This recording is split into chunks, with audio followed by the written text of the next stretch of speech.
The morning sun broke over the Texas hill country with the kind of golden warmth that made Fredericksburg feel like a postcard come to life. Rachel Anderson stood in the center of Marktplatz, the historic town square, watching as volunteers hauled sound equipment across the cobblestones. The air smelled of fresh cut grass and the faint sweetness of peach trees from nearby orchards. It should have been a perfect day. It should have been the culmination of 6 months of planning, fundraising, and sleepless nights. Instead, Rachel's phone wouldn't stop buzzing with problems. "Rachel, we've got an issue with the stage permits," called out Dennis O'Brien, a burly construction worker who'd volunteered his crew for setup. His weathered face was creased with concern as he approached. Hard hat tucked under one arm. Rachel forced a smile, tucking a strand of auburn hair behind her ear. At 38, she'd learned to hide her anxiety well, a skill honed through years of managing rowdy fourth graders at Fredericksburg Elementary. "What kind of issue, Dennis?" "City inspector says the platform needs additional reinforcement." "Something about weight distribution for the equipment?" Dennis shifted his weight, clearly uncomfortable delivering bad news. "It'll take another 3 hours. Maybe 4. Rachel glanced at her watch. 9:47 a.m. The Hill Country Music Festival was scheduled to start at 6 p.m. They had just over 8 hours, and the headliner, country singer Travis McKenzie, was due for sound check at 2 p.m. 4 hours to reinforce a stage meant cutting into crucial setup time for everything else. Lights, vendor booths, security barriers. "Do what you need to do," Rachel said, keeping her voice steady. "We'll make it work." As Dennis jogged back to his crew, Rachel allowed herself a moment to close her eyes and breathe. The weight of this event sat heavy on her shoulders, heavier than anyone else could truly understand. This wasn't just another small-town festival. This was survival. 3 months ago, a severe thunderstorm had torn through Fredericksburg with unusual ferocity. The elementary school, a historic building that had educated generations of local children, suffered catastrophic damage. The roof collapsed in 2 sections. Water destroyed classroom materials, and structural assessments revealed problems far beyond what insurance would cover. The school district's budget was already stretched thin. Without significant fundraising, the school faced permanent closure, and the town's children would be bused 40 minutes to the nearest alternative in Kerrville. Rachel had stood in the ruins of her classroom, staring at waterlogged books and broken desks, and made a promise to her students. She would fix this. She would bring their school back. The Hill Country Music Festival was born from that promise. Rachel had convinced local businesses to sponsor, recruited volunteers, secured permits, and somehow, through sheer determination and countless phone calls, managed to book Travis McKenzie, a rising star in the country music scene. The projected attendance was 800 people, with ticket sales and vendor fees expected to raise close to $75,000. Combined with other fundraising efforts, it would be enough to begin serious repairs. "Rachel!" The voice belonged to Diane Porter, a 62-year-old retired librarian who'd appointed herself Rachel's assistant coordinator. Diane hurried across the square, her silver bob bouncing with each step, clutching a tablet to her chest. "We need to talk about the weather forecast." Rachel's stomach dropped. "Please tell me it's good news." Diane's expression said otherwise. "There's a storm system moving in from the west. They're saying 70% chance of thunderstorms between 7 and 10 p.m. tonight." 70%? Rachel felt the ground shift beneath her feet. The festival was entirely outdoors. They had a small covered pavilion for VIP seating, but the main stage, general admission area, and vendor booths were all exposed to the elements. That can't be right. Last week, they said clear skies. Weather changes fast out here, you know that. Diane placed a comforting hand on Rachel's arm. "We should start thinking about contingency plans." Maybe we can rent some large tents, or with what money? Rachel didn't mean to snap, but the stress was building like pressure behind a dam. Diane, we've already spent every penny of our budget. We're operating on the thinnest margins imaginable. If this event doesn't happen, or if attendance drops because of weather fears, we won't hit our fundraising goal. Diane squeezed her arm gently.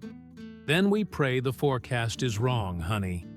And we keep working like it's going to be the most beautiful evening Texas has ever seen. Rachel nodded, blinking back the frustrated tears that threatened to surface. She couldn't afford to break down. Not now. Too many people were depending on her. Across the square, she spotted Jake Harrison emerging from the equipment truck, coils of cable draped over both shoulders. Jake was 29, lean and perpetually sunburned, with the kind of easy confidence that came from years of technical work.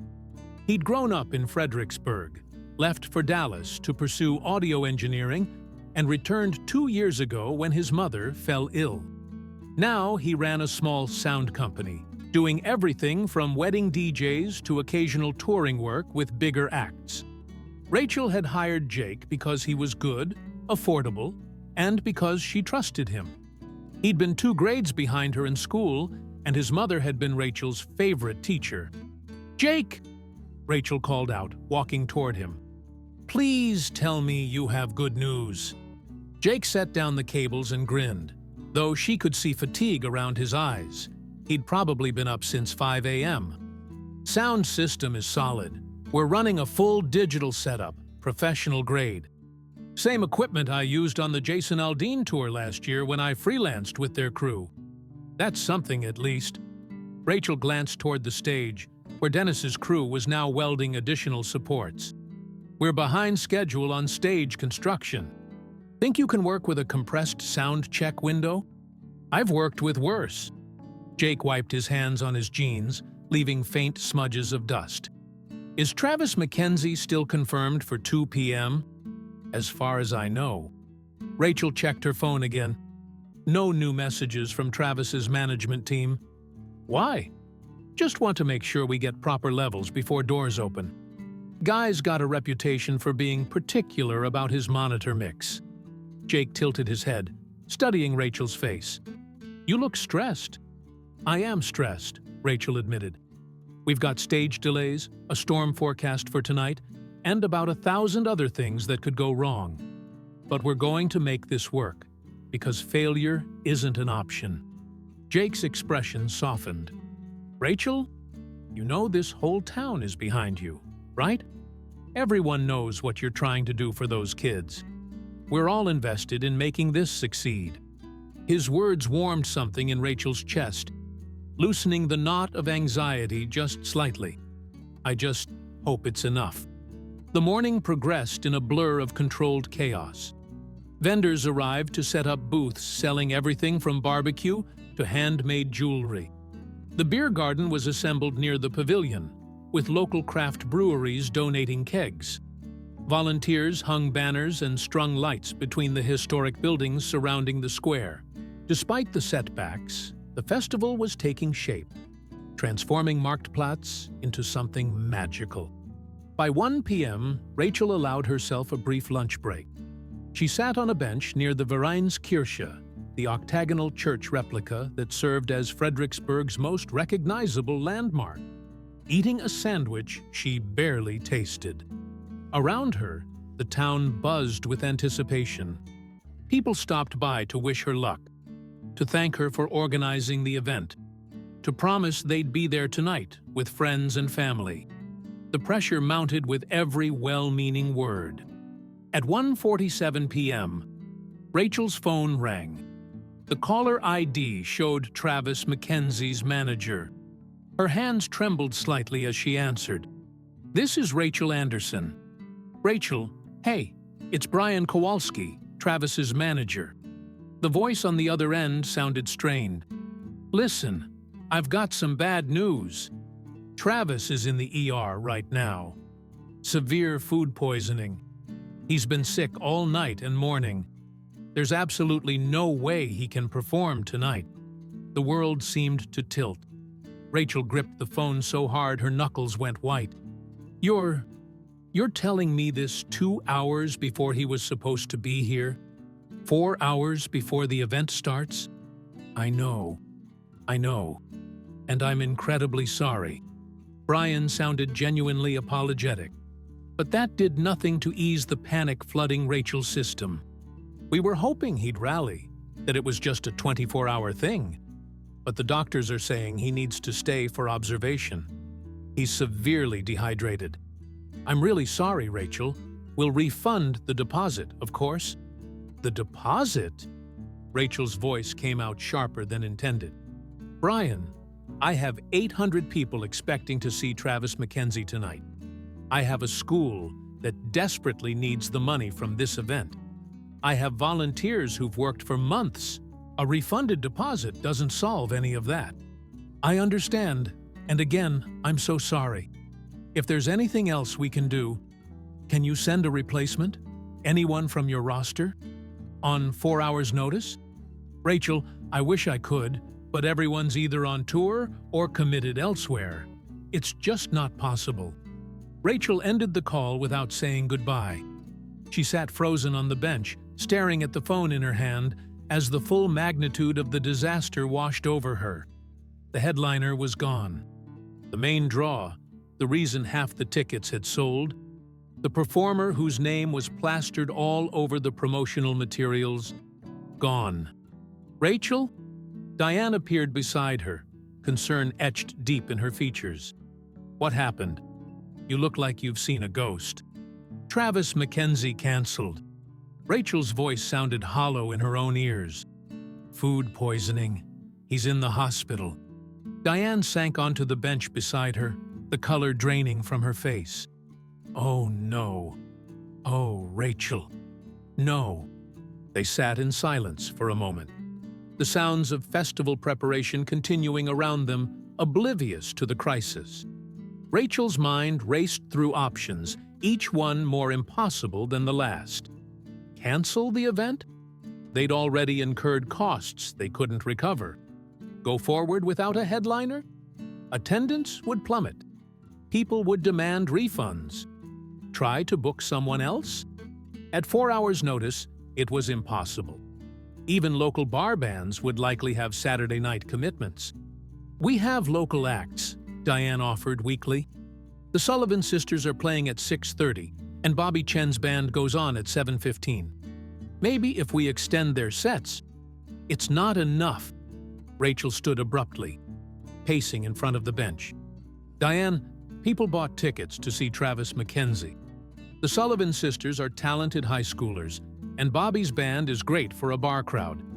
But they're not professional touring acts. We needed that headliner to justify the ticket price, to make this event special enough that people would come and spend money. So what do we do? That was the question burning through Rachel's mind. What could they do? She thought of her students' faces, of the ruined classrooms, of the promise she'd made. She thought of all the volunteers who'd donated their time, the businesses who'd sponsored, the entire community that had rallied behind this cause. Giving up wasn't an option, but she couldn't see a path forward. I don't know, Rachel admitted, the words tasting like defeat. I honestly don't know. Jake Harrison was running cable from the mixing board to the stage monitors when he noticed the man standing near the equipment truck. There was something familiar about him. The way he stood with relaxed confidence, the crease of his well-worn Wrangler jeans, the understated presence that somehow commanded attention without demanding it. The man wore a simple navy blue shirt and a baseball cap pulled low, and he was watching the setup with the kind of professional interest that suggested he knew his way around a stage. Jake's heart skipped a beat as recognition dawned. He'd worked enough gigs in Texas to recognize George Strait, even dressed down and clearly trying to maintain a low profile. The king of country music was standing 15 feet away, observing the festival preparations like any other curious local. Jake finished securing the cable connection, his mind racing. He'd worked as a contract sound tech on 3 shows during George Strait's farewell tour, back when Jake was just starting out in Dallas. It had been brief, unglamorous work. He'd been one of many crew members handling local venue integration, but he'd been professional, quick, and reliable. Professional enough that George's longtime sound engineer had remembered his name and called him for another job a year later. Approaching George Strait in public was a delicate matter. The man valued his privacy, especially in Texas, where he maintained a ranch and tried to live a relatively normal life between performances. Jake had seen overeager fans ruin that peace countless times. But Jake also recognized an opportunity when he saw one. And right now, with Travis McKenzie in the hospital and Rachel Anderson's dream crumbling, opportunity was exactly what they needed.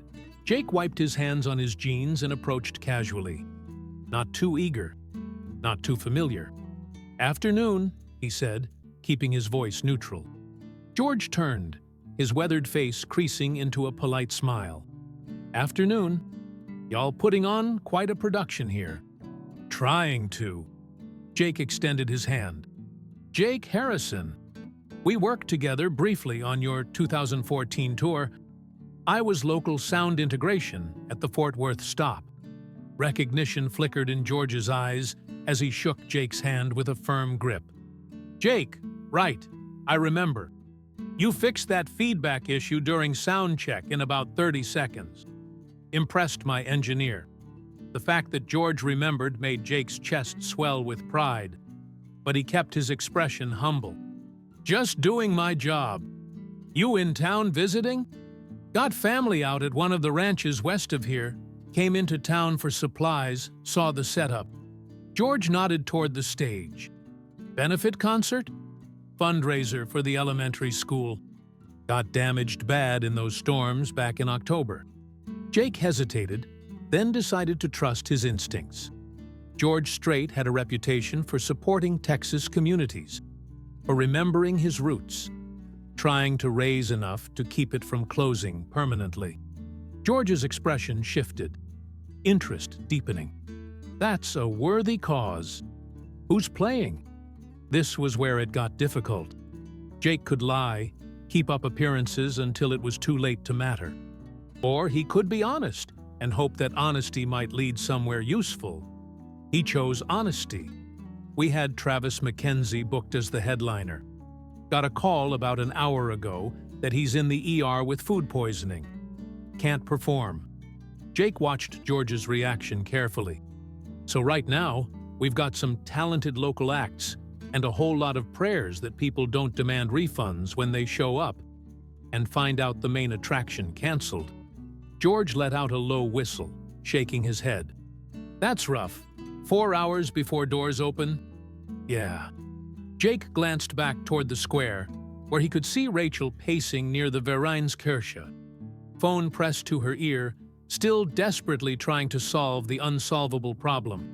"The organizer, Rachel Anderson. She's a teacher at the school.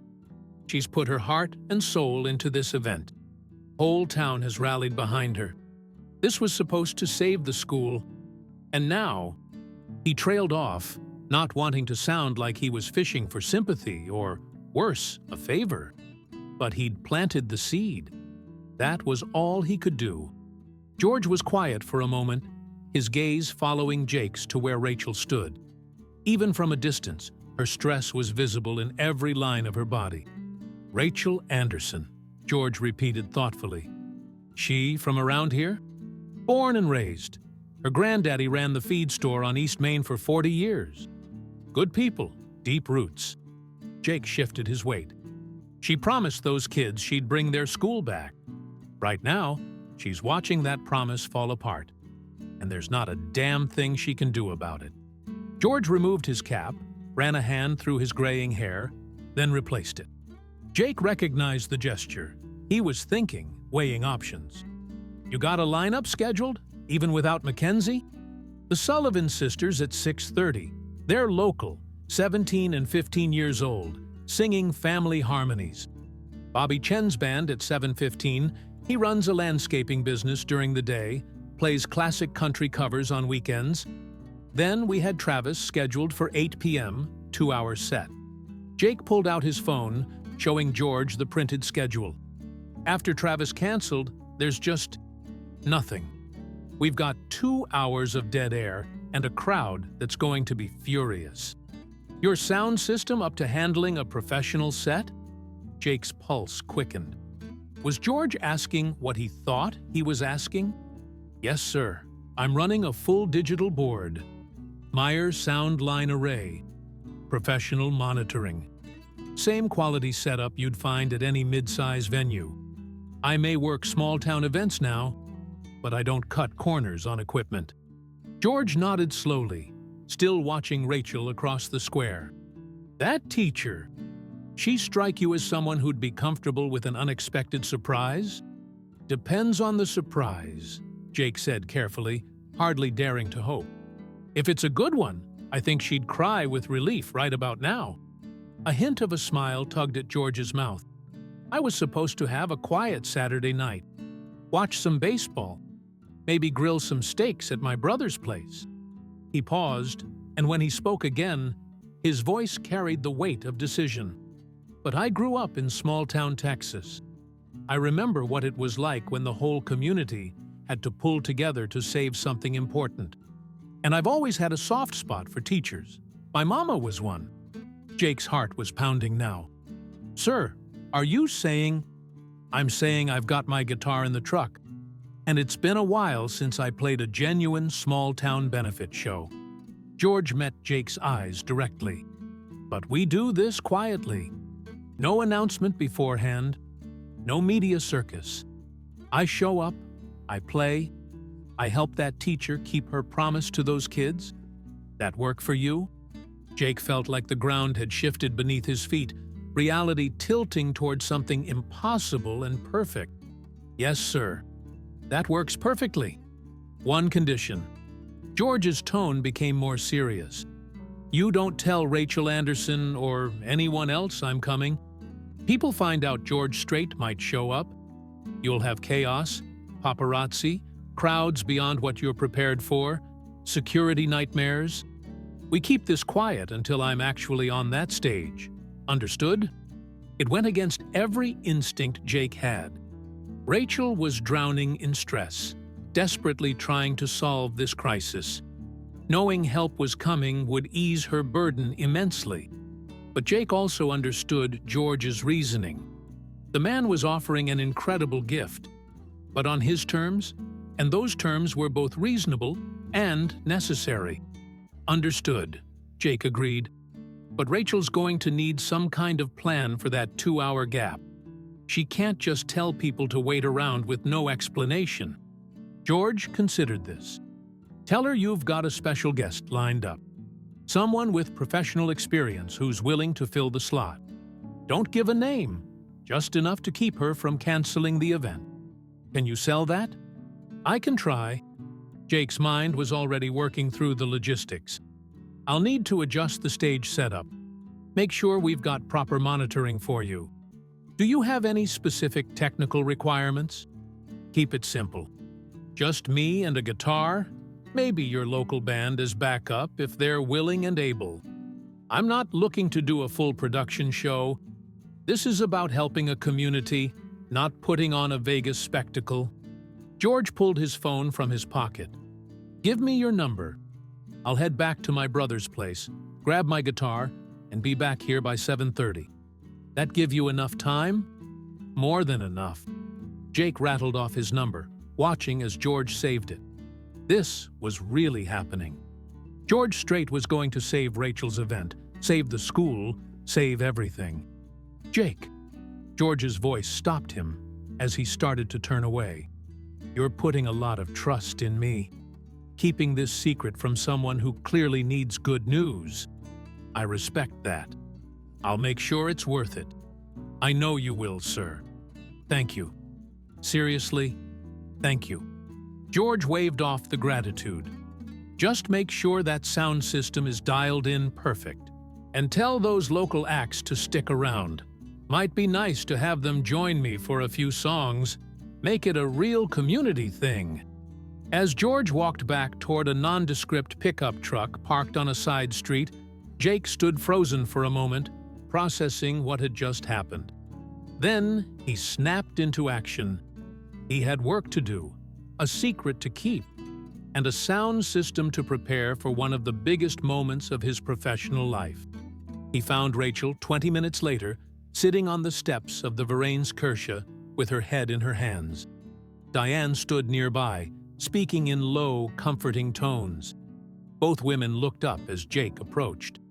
"I might have a solution," Jake said without preamble. Rachel's head snapped up, desperate hope flooding her features. "What kind of solution?" "I put out some calls. I've got a contact who knows a professional performer. Someone with real touring experience. They're willing to fill Travis McKenzie's slot, no charge, as a favor to help the school." The lie felt heavy on Jake's tongue, but he pushed through. "I can't give you a name yet, because it's not 100% confirmed, but I'm 99% sure they'll be here by 7:30. "Who is it?" Rachel stood, moving closer. "Jake, I need more information than that. What kind of performer? What genre? Will people be disappointed it's not Travis?" "Trust me," Jake said, meeting her eyes and willing her to believe him. "I promise you, Rachel, nobody is going to be disappointed. This person can fill that slot, and then some. But I need you to trust me. Keep the event on schedule, and not ask questions I can't answer yet." Diane frowned. "That's pretty vague, Jake." "I know, and I'm sorry for the mystery, but I'm asking you both to have faith." He looked at Rachel, seeing the exhaustion and stress carved into her features, and felt a pang of guilt for not telling her everything. But George's conditions were clear. "Can you do that? Can you trust me for a few more hours?" Rachel stared at him for a long moment. Jake could see the calculation in her eyes, weighing risk against hope, skepticism against desperation. Finally, she nodded slowly. "Okay, I trust you, Jake. But if this falls through—" "It won't," Jake said with absolute conviction. "I promise you, it won't." By 5 p.m., Marktplatz had transformed into a bustling festival ground. Food vendors sent up plumes of aromatic smoke. Barbecue brisket, grilled sausages, kettle corn. The craft beer garden was doing brisk business, despite the event not officially starting yet. Volunteers in matching t-shirts directed early arrivals toward designated parking areas and seating sections.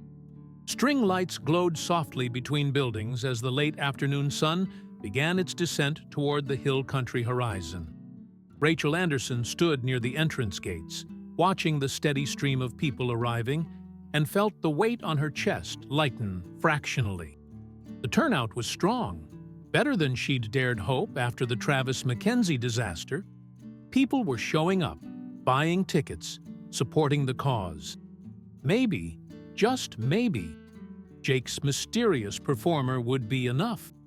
She'd spent the past 3 hours following Jake's advice, trusting, not asking questions, keeping the event on schedule.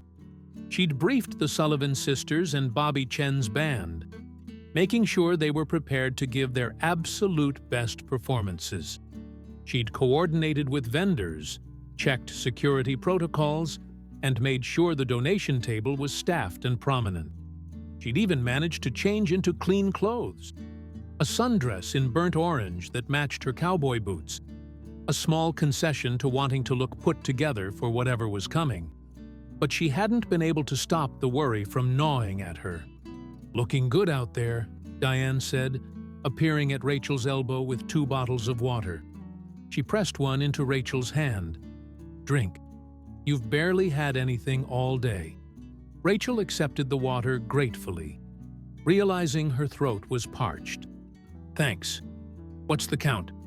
"We're at 612 through the gates so far, with people still coming in." Diane consulted her tablet. "Vendor sales are already exceeding projections. The donation table has collected nearly $4,000, just from people giving extra. This community really does love you, Rachel. Emotion tightened Rachel's throat. They love their school. I'm just the person who organized the party. You're a lot more than that, and you know it. Diane squeezed her shoulder. Whatever happens tonight, you've already accomplished something incredible.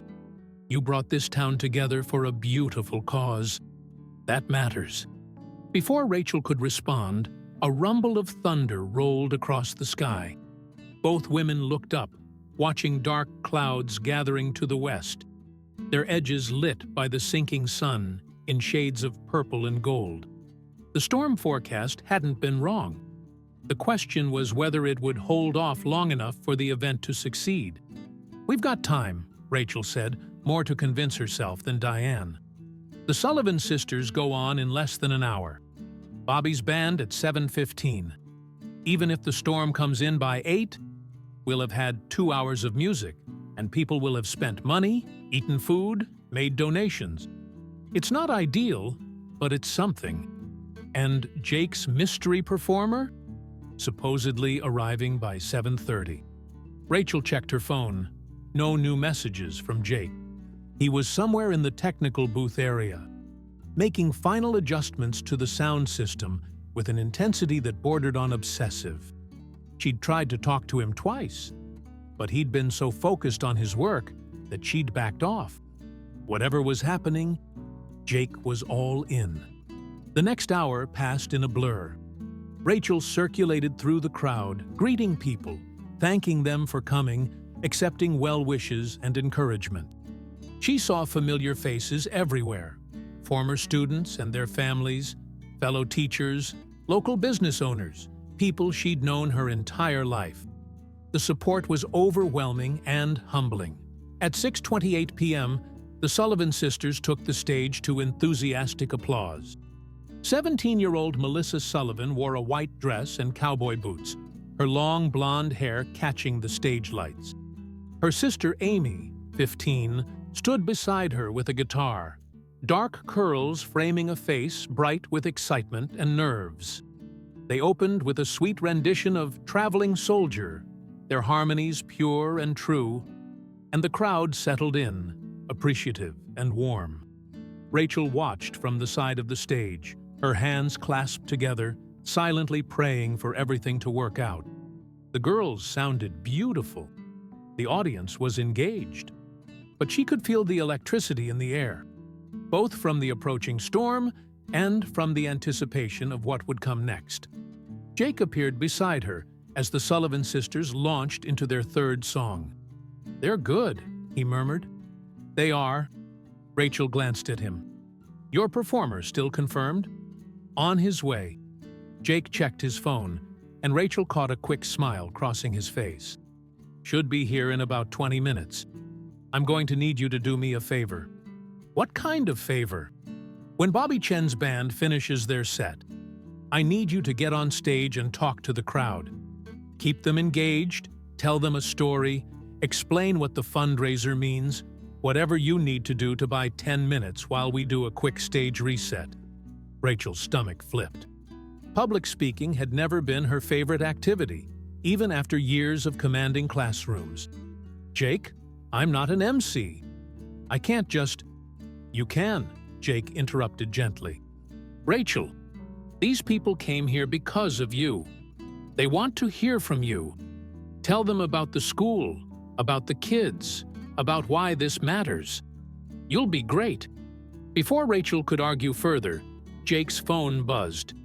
He glanced at it, and his expression shifted into something Rachel could only describe as controlled excitement. "I have to go. Sound check for the mystery performer. Trust me, okay?" He was gone before she could respond, jogging toward the equipment area with purpose in every step. The Sullivan sisters finished their set to warm applause at 7:03 p.m., flushed and happy. Rachel hugged them both as they came off stage. "You were wonderful. The crowd loved you. Thank you for letting us be part of this," Melissa said, her eyes shining. "When the school closed, I thought, I don't know. I thought maybe our whole town would change.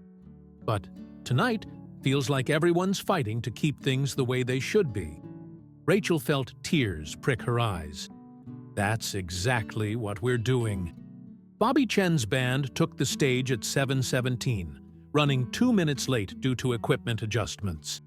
Bobby, a stocky man in his 40s with laugh lines around his eyes and calloused hands from years of landscaping work, grinned at the crowd. "Y'all ready for some real Texas country music?" The answering cheer was enthusiastic, and Bobby launched into a rollicking cover of "The Devil Went Down to Georgia" that got people on their feet. His band, a fiddle player, bassist, and drummer who all had day jobs and played music for the pure love of it, was tight and energetic. They played classic country covers with genuine heart, and the crowd responded. Rachel found herself tapping her boot to the rhythm, feeling some of the tension drain from her shoulders. Whatever happened with Jake's mystery performer, at least the event was succeeding on some level. People were having a good time. Money was being raised. That had to count for something. But the sky was darkening faster than sunset could account for. The storm clouds were moving in, heavy and threatening. Rachel could smell the coming rain on the wind, that distinct petrichor scent that every Texan recognized as a warning. They had maybe an hour before the weather turned dangerous. At 7:58 p.m., Bobby Chen's band finished with a rousing version of "Amarillo by Morning" that had half the crowd singing along. Rachel felt her heart clench at the song choice. It was one of George Strait's signature songs, and the coincidence felt both beautiful and painful. She'd grown up listening to George Strait, had danced to his music at her wedding, had driven these hill country roads with his voice on the radio. If only they could have someone like that tonight. Someone who could make this event truly special. As Bobby and his band exited the stage, Jake appeared at Rachel's elbow. "You're up," he said. 10 minutes. I'll give you a signal when we're ready for the next act." Rachel's mouth went dry. "Jake, you still haven't told me who—" 10 minutes, Rachel. You've got this." He gave her a gentle push toward the stage stairs. Rachel climbed onto the stage on shaking legs, approaching the microphone as applause for Bobby's band faded. 800 faces looked up at her, friendly and expectant. The stage lights were warm on her skin. Behind her, she could hear Jake's crew moving equipment, making adjustments. But she forced herself to focus on the crowd. "Hi, everyone," she began, her voice amplified across the square. "For those who don't know me, I'm Rachel Anderson. I teach—" Her voice caught slightly. "I taught 4th grade at Fredericksburg Elementary before the storm damage." The crowd grew quiet, attentive.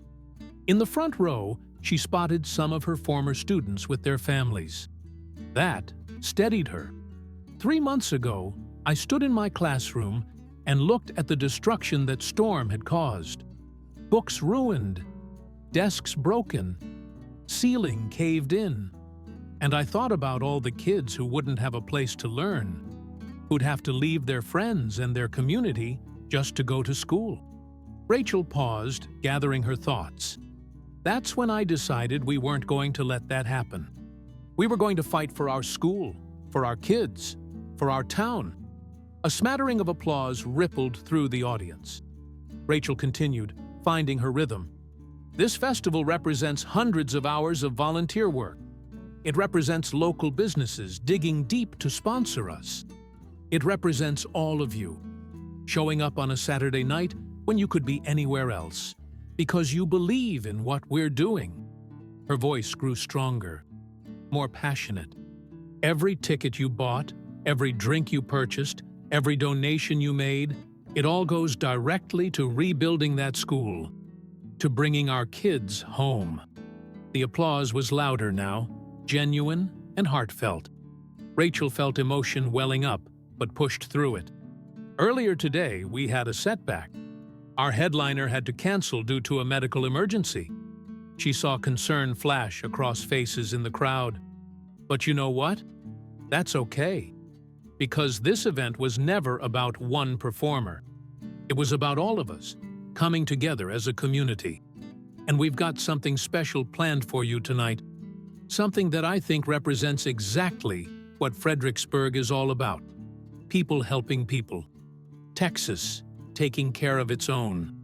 She had no idea if that was true. She was vamping, trusting Jake's promise, speaking from hope rather than knowledge. But the crowd responded, leaning forward with interest. Behind her, Rachel heard the sound check complete. A brief guitar strum, a microphone test. Jake appeared at the edge of her vision, giving her a thumbs up. This was it.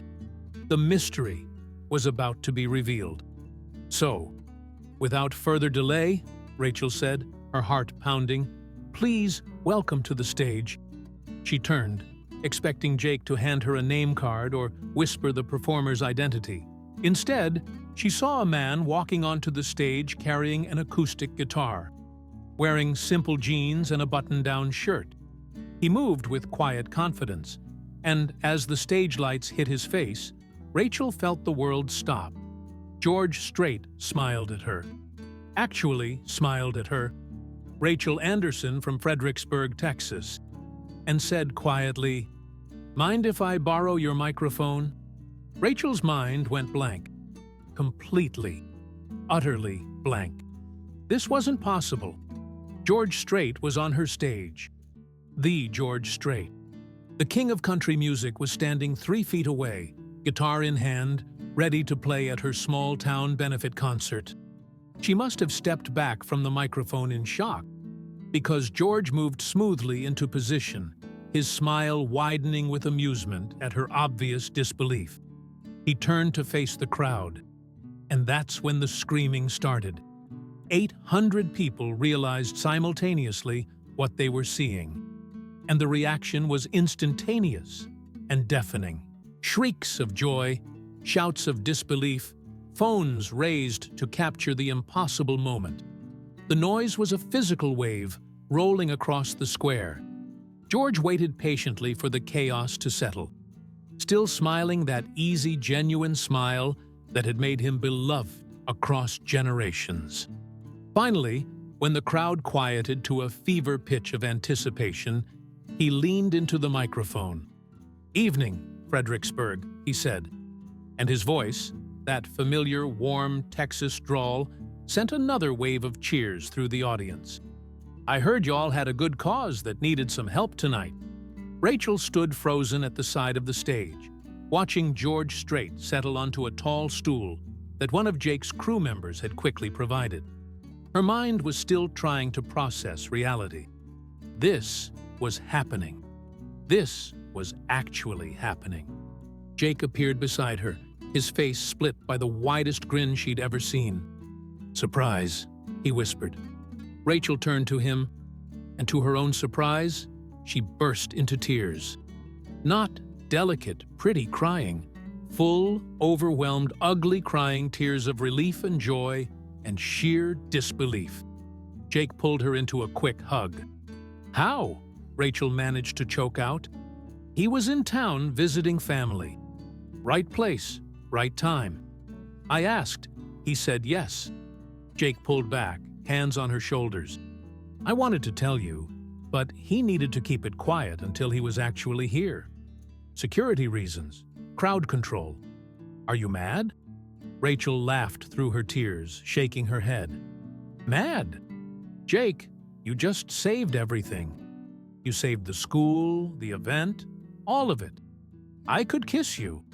Maybe later," Jake teased. "Right now, you should probably watch this." On stage, George had begun speaking to the crowd again. "I grew up not too far from here, in a little town called Pearsall.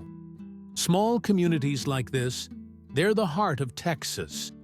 When I heard about what happened to your school and about this teacher who refused to give up on her kids, well," he paused, adjusting his guitar, "I figured it was a good night to remember where I come from and help out some neighbors." The crowd roared approval. George began tuning his guitar, his fingers moving with the practiced ease of someone who'd done this 10,000 times. Now, I didn't come prepared for a full production show. No band, no fancy lights. Just me and this guitar. That okay with y'all? The answering cheer left no doubt. All right then. George strummed a chord, letting it ring out clear and true through Jake's sound system. Let's start with a song I wrote a long time ago, about a love that stays true no matter what. This is I Cross My Heart.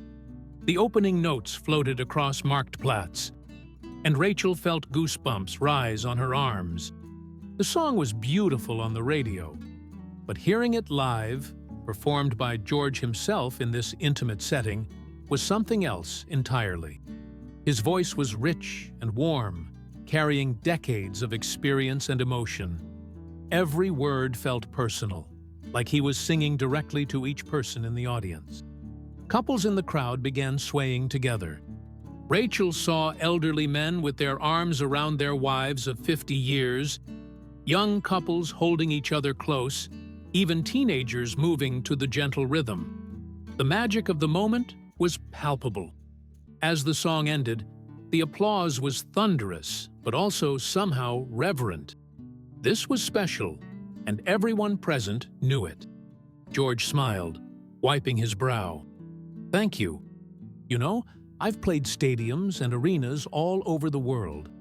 But there's something about a night like this, in a real Texas town, for a real Texas cause, that reminds me why I started making music in the first place. He launched into Amarillo by morning, and the crowd went wild. This was Texas country music at its finest, performed by the master.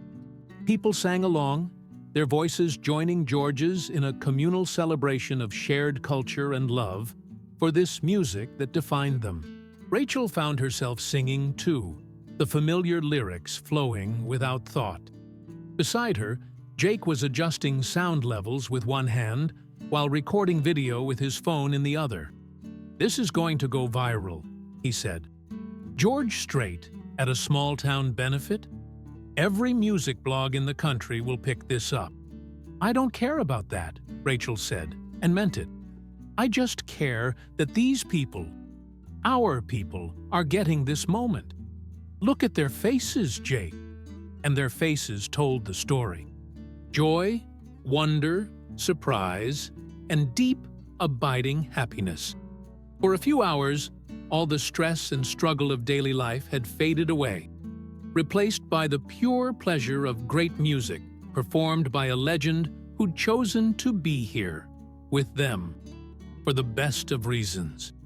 George played for 20 minutes straight, moving through his catalog with ease. Check yes or no had people line dancing in the aisles between vendor booths. Carrying Your Love With Me brought couples back to swaying embraces.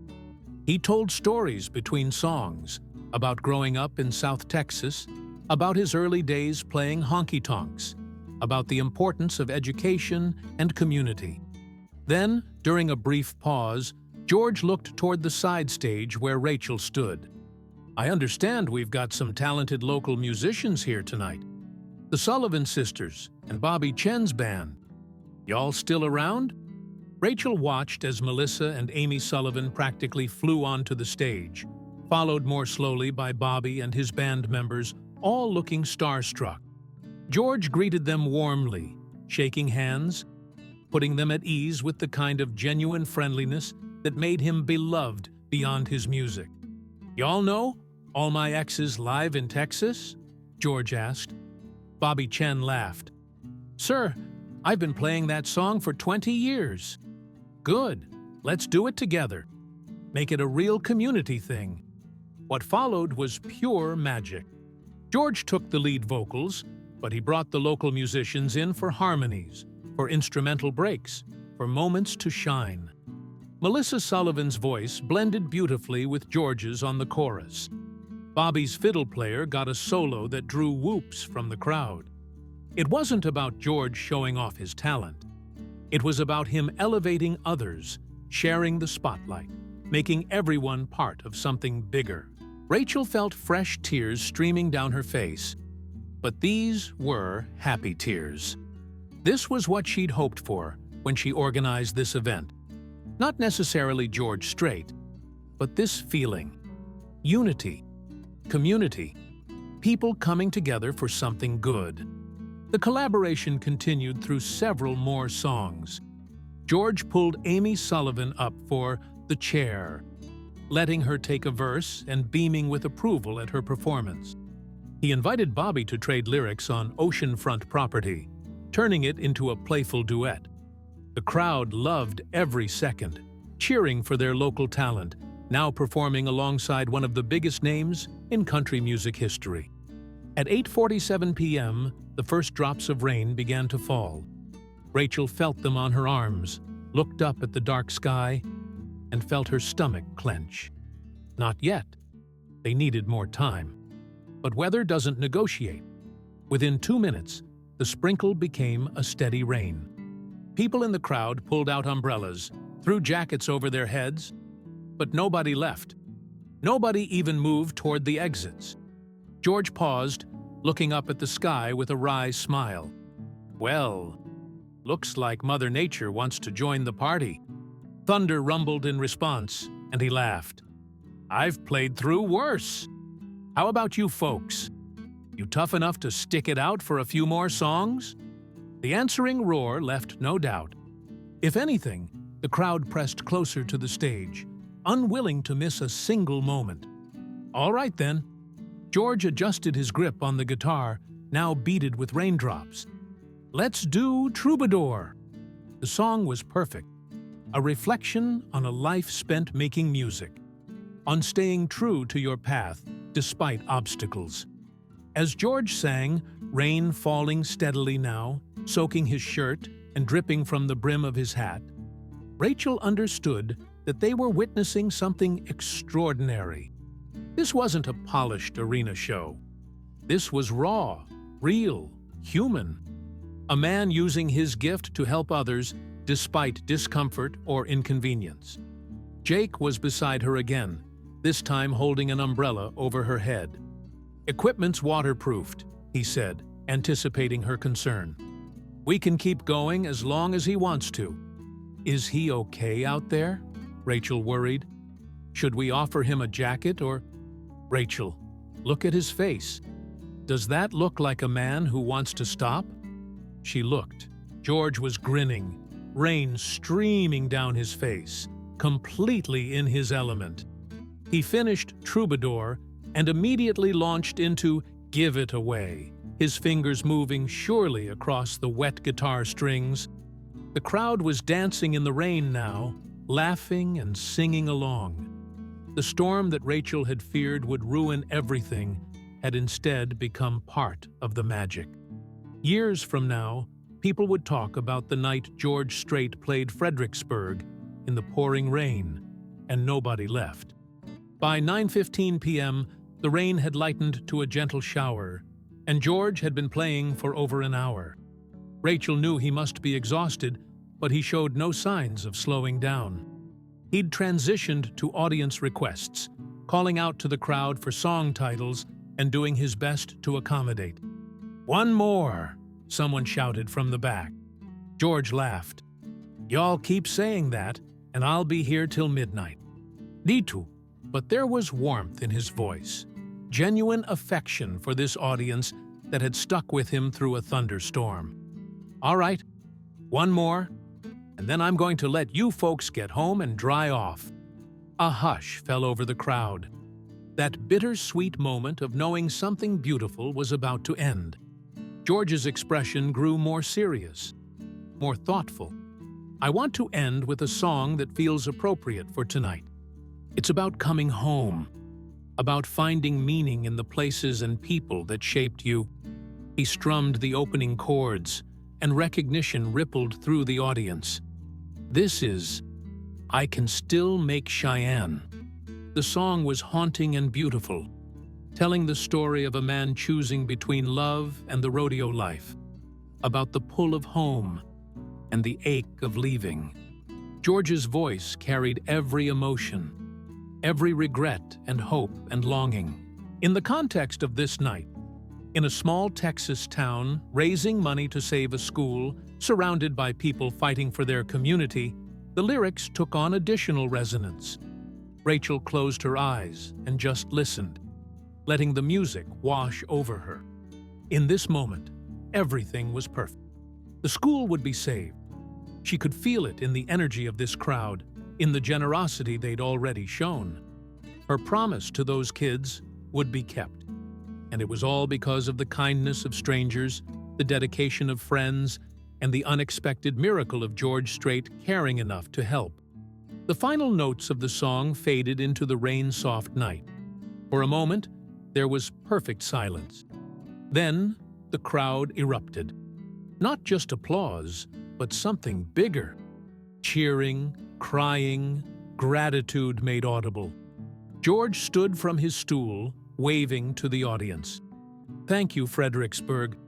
Thanks for letting me be part of something that matters. Now, go home, get dry, and take care of each other. That's what Texas is all about." He exited the stage to thunderous applause. But instead of leaving immediately, he paused where Rachel stood, still sheltered under Jake's umbrella. "Thank you," Rachel managed to say, her voice thick with emotion. "I don't have words for what you just did for us." George smiled, wiping rain from his face. "You don't need words. Just promise me you'll keep fighting for those kids." "I promise." "Then we're even."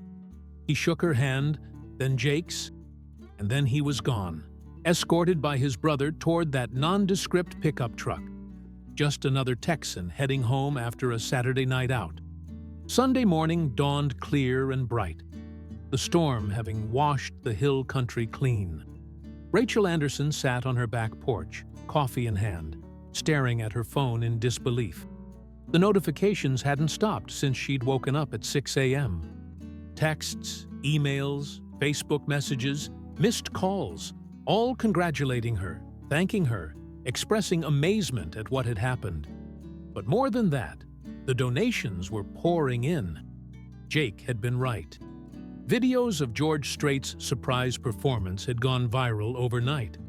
Someone's cell phone footage of him singing in the rain had been shared hundreds of thousands of times. Major country music websites had picked up the story. Entertainment news outlets were calling it the most heartwarming surprise performance of the decade.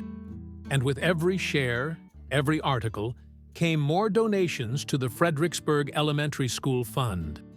Rachel's phone rang, and she saw Diane's name on the screen. "Please tell me you're seeing what I'm seeing," Diane said without preamble. "If you're seeing an overwhelming amount of money coming in, then yes." Rachel pulled up the fundraising page on her laptop. The number made her gasp all over again. "Diane, we're at $218,000. That's not including what we raised at the festival last night. That's just online donations from the past 12 hours. People are calling it the George Strait miracle," Diane said, and Rachel could hear the smile in her voice. "There's a hashtag and everything. Strait saves the school." Rachel laughed, feeling giddy and overwhelmed. "We did it! We actually did it! The school can be rebuilt. Properly rebuilt. Better than before. You did it, honey. You and that beautiful, stubborn heart of yours that refused to give up." After they hung up, Rachel sat in the morning sunshine, letting the magnitude of it all sink in. Last night, standing in the rain watching George Strait perform, she'd felt the shift, had known somehow that everything would be okay. But seeing the concrete results, the actual numbers, made it real in a way that still took her breath away. Her doorbell rang at 10:30 a.m. Rachel opened it to find Jake Harrison standing on her porch, looking exhausted but happy, holding 2 bags from the local bakery. "I brought breakfast tacos and kolaches," he said. "Figured you probably haven't eaten." "You figured right." Rachel stepped aside to let him in. "Have you slept?" "About 3 hours. I was up until 4 a.m. doing equipment breakdown and fielding media calls. Jake set the food on her kitchen table, and they both sat down. Rachel, this is insane. I've gotten interview requests from Rolling Stone, Country Music Television, The Today Show. Everyone wants to know about last night. Rachel unwrapped a breakfast taco, suddenly ravenous. What are you telling them? The truth, that a small Texas town needed help. And George Strait showed up because that's the kind of man he is. That you organized an incredible event against impossible odds. That sometimes, when you refuse to give up on something that matters, the universe conspires to help you succeed. Jake took a bite of his kolache, chewing thoughtfully. You know what the best part is? It's not just about the money, though that's amazing. It's about what this showed people. That communities still matter. That people still help each other. In a world that feels increasingly cynical and divided, last night was proof that goodness still exists. Rachel felt tears prick her eyes again. She seemed to cry more yesterday than she had in the past year combined. I keep thinking about my students, about telling them their school is coming back. Really coming back. Better than ever. When does school resume? We've been holding classes in the community center since the storm. It's cramped and not ideal, but we've made it work. Rachel pulled up the contractor estimates on her phone. With this much funding, we can do a complete renovation. New roof, updated electrical, modern HVAC, maybe even expand the library. Construction could start within a month.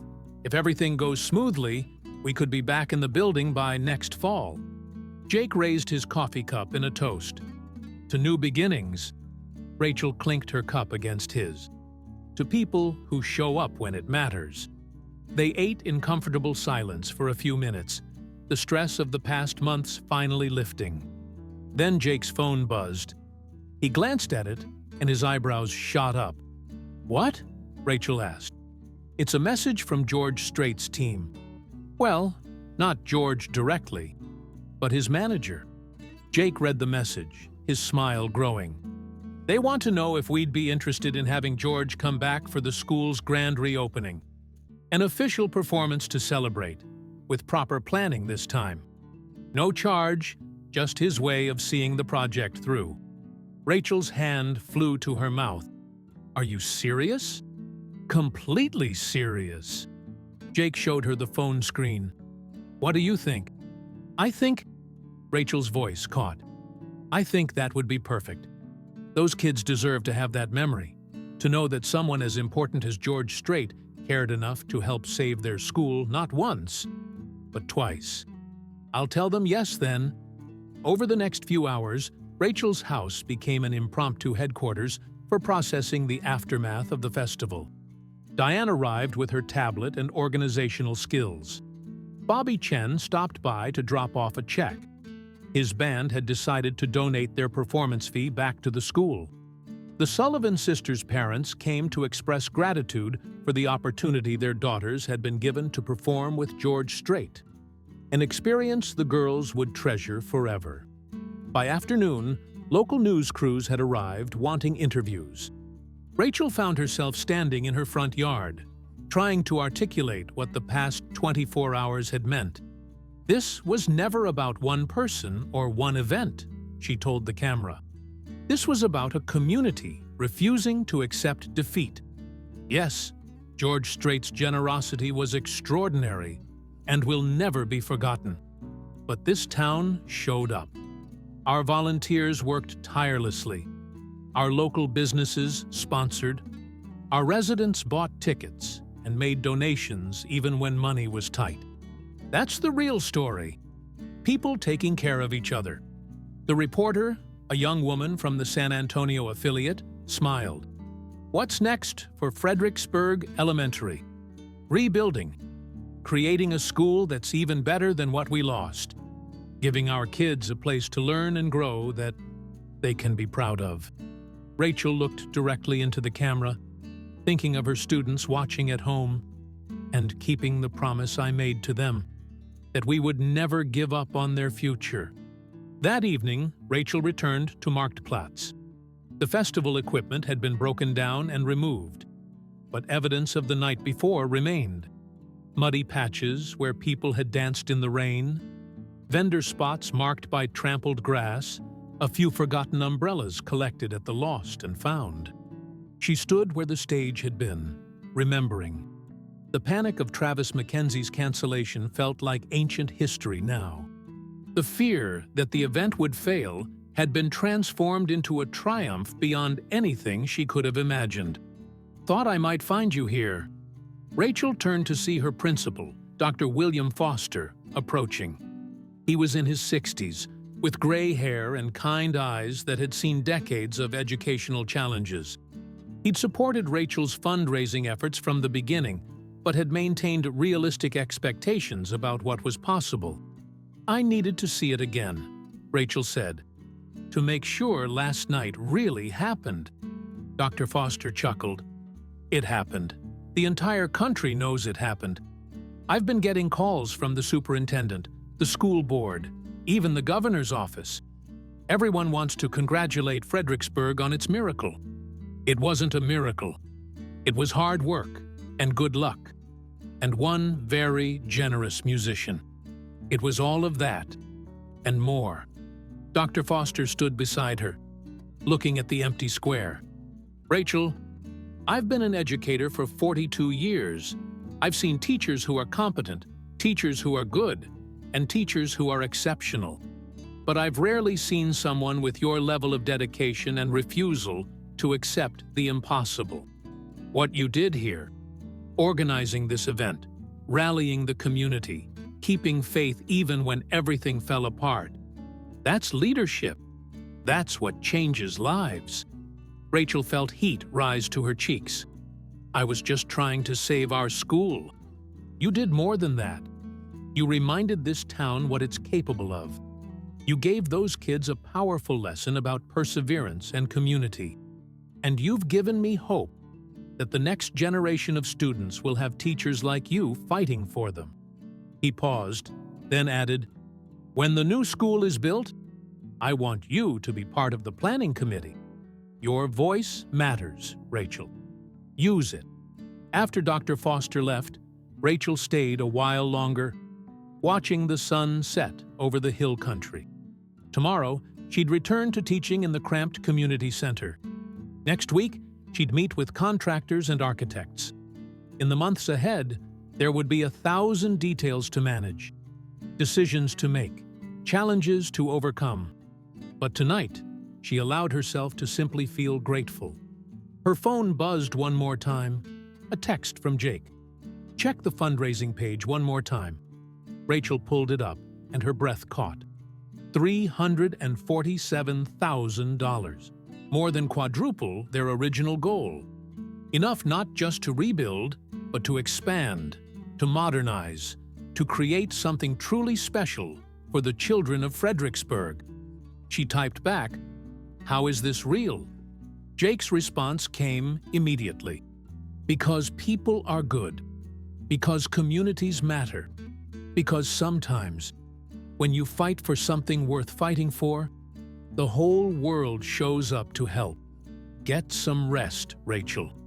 Tomorrow, we start building the future." Rachel looked up at the first stars appearing in the darkening sky, and for the first time in months, she felt completely at peace. The school would be saved. Her promise would be kept. And somewhere out there, George Strait was probably having a quiet Sunday evening, unaware that he'd become a hero to an entire town, that his kindness had rippled outward in ways that would echo for generations. She thought about her students' faces when she'd tell them the good news on Monday morning. She imagined the new school rising from the ruins of the old one, stronger, better, a symbol of resilience and hope. She envisioned the grand reopening, with George returning to celebrate with the community he'd helped save. And she smiled. Sometimes the storms come, threatening to destroy everything you've built. Sometimes plans fall apart at the worst possible moment. Sometimes you stand on the edge of failure, with no clear path forward. But sometimes, just sometimes, a stranger takes the microphone, plays a guitar in the pouring rain, and reminds you that miracles still happen when good people refuse to give up. Rachel Anderson walked home through the twilight streets of Fredericksburg, her heart full, her promise kept, ready to build tomorrow with the same stubborn hope that had carried her through yesterday. The event had been saved. The school would rise again. And a small Texas town had learned, once more, that they were stronger together than they ever could be apart.